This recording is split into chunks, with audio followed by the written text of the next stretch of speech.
बड़ी खबर है। ईरान में जारी प्रदर्शन के बीच दो बड़ी खबरें हैं। पहली बड़ी खबर अमेरिका के मीडिया के हवाले से आ रही है। अमेरिका अब ईरान से बातचीत के प्रस्ताव में शामिल होने पर विचार कर रहा है। वहीं दूसरी खबर यह है कि राष्ट्रपति डोनाल्ड ट्रंप ईरान पर नए हमले का ऑर्डर देने के लिए भी तैयार बैठे हैं। इस बीच इजरायल की मीडिया के मुताबिक अमेरिकी मिलिट्री एयरक्राफ्ट ईरानी एयर स्पेस के पास उड़ान भरते हुए देखे गए हैं।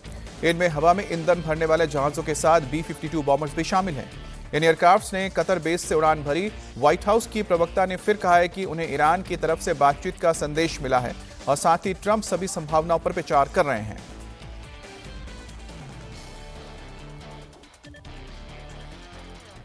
I think one thing President Trump is very good at is always keeping all of his options on the table, and airstrikes would be one of the many options that are on the table for the commander-in-chief. Diplomacy is always the first option for the president. He's told all of you last night that what you're hearing publicly from the Iranian regime is quite differently from the messages the administration is receiving privately, and I think the president has an interest in exploring those messages. However, with that said, the president has shown he's unafraid to use military options if and when he deems necessary, and nobody knows that better than I do. What did the president mean the last night when he said that Iran had called to negotiate and that there may be a meeting that is set up? I mean, what else do you want me to explain by that? Who would be a part of that? There was an official from the Iranian government, I believe it was reported earlier, that reached out to member of the president's very close team, Special Envoy Witkoff, expressing a far different tone than what you're seeing publicly. Iran भी ये पुष्टि कर चुका है कि वो America से परमाणु कार्यक्रम पर बातचीत करने के लिए तैयार है। ईरान के विदेश मंत्री सैयद अब्बास अरागाची ने कहा है कि अमेरिका के प्रतिनिधि विटकॉफ से बातचीत चल रही है और ईरान अमेरिका के प्रस्ताव पर विचार कर रहा है। इससे पहले अरागाची ने कहा था कि ईरान न केवल सम्मानजनक तरीके से बातचीत के लिए तैयार है बल्कि लड़ाई के लिए भी पूरी तरह से तैयार है। अरागाची ने प्रदर्शनकारियों को आतंकी बताते हुए कहा कि हाल के प्रदर्शन के दौरान सार्वजनिक स्थानों पर तोड़फोड़ और आगजनी में अमेरिका और इजरायल के द्वारा समर्थित आतंकी शामिल थे।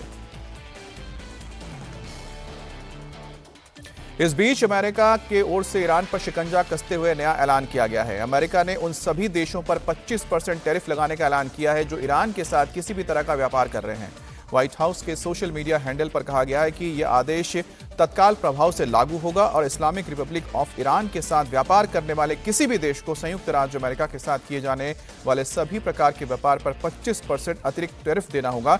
यह आदेश अंतिम और जरूरी है। इस बीच आपको बता दें कि अमेरिका ने बड़ा फैसला लिया है।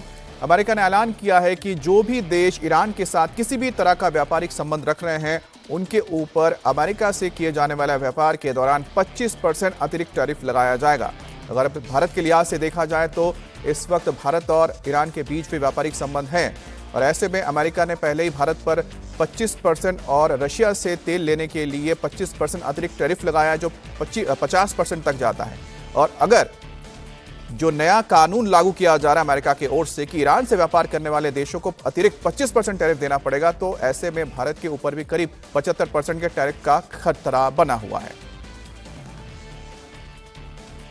बड़ी खबर ईरान के साथ बातचीत के संकेतों के बीच अमेरिका ने अपने नागरिकों को फौरन ईरान छोड़ने की सलाह दी है। ईरान में अमेरिका के वर्चुअल दूतावास की तरफ से जारी एडवाइजरी में कहा गया है कि ईरान भर में विरोध प्रदर्शन हो रहे हैं और हिंसक रूप ले सकते हैं। सड़कें बंद कर दी गई हैं, पब्लिक ट्रांसपोर्ट, इंटरनेट बैन कर दिया गया है।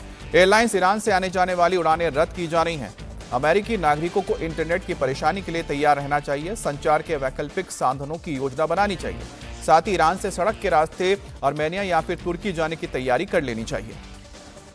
तो अमेरिका की ओर से उन तमाम अमेरिकी नागरिकों को हिदायत दी गई है जो किसी भी तरह से ईरान में मौजूद हैं। उन्हें कहा गया है कि वहाँ हालात बिगड़ते जा रहे हैं, प्रदर्शन हो रहे हैं, लगभग ट्रांसपोर्ट सेवाएं ठप होती जा रही है। एयरलाइंस भी एक एक करके अपनी उड़ानें ईरान में स्थगित करते जा रहे हैं। ऐसे में पब्लिक ट्रांसपोर्ट बंद है, साथ ही साथ इंटरनेट सेवा बंद है, कम्युनिकेशंस के साधन भी नहीं है।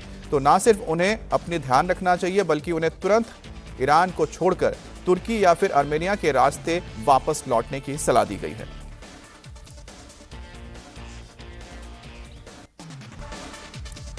और इस वक्त की बड़ी खबर ईरान में प्रदर्शन को लेकर बड़ी खबर है। ईरान के इस्फहान में प्रदर्शनकारियों ने गोली चलाई। सड़क पर प्रदर्शन कर रहे लोगों ने फायरिंग की। ये तस्वीरें आप देख रहे हैं इस्फहान की हैं। इस्फहान सेंट्रल ईरान का एक शहर है, बड़ा प्रांत है और यहाँ पर आप देख सकते हैं जो प्रदर्शनकारी हैं वो सड़कों पर उतरे हैं, उनके हाथ में बंदूकें देखी जा सकती हैं और वो फायरिंग करते हुए नजर आ रहे हैं।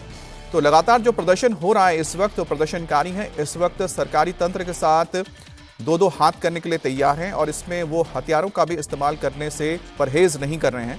और ये तस्वीर उसकी तस्दीक करता है कि इस वक्त ईरान में जो प्रदर्शन हो रहे हैं वो कितना उग्र हो चुका है और लोगों के अंदर मौजूदा प्रशासन को लेके और इस्लामिक इस सत्ता के विरोध में लोग अब किसी भी लिहाज से पीछे हटने को तैयार नहीं हैं।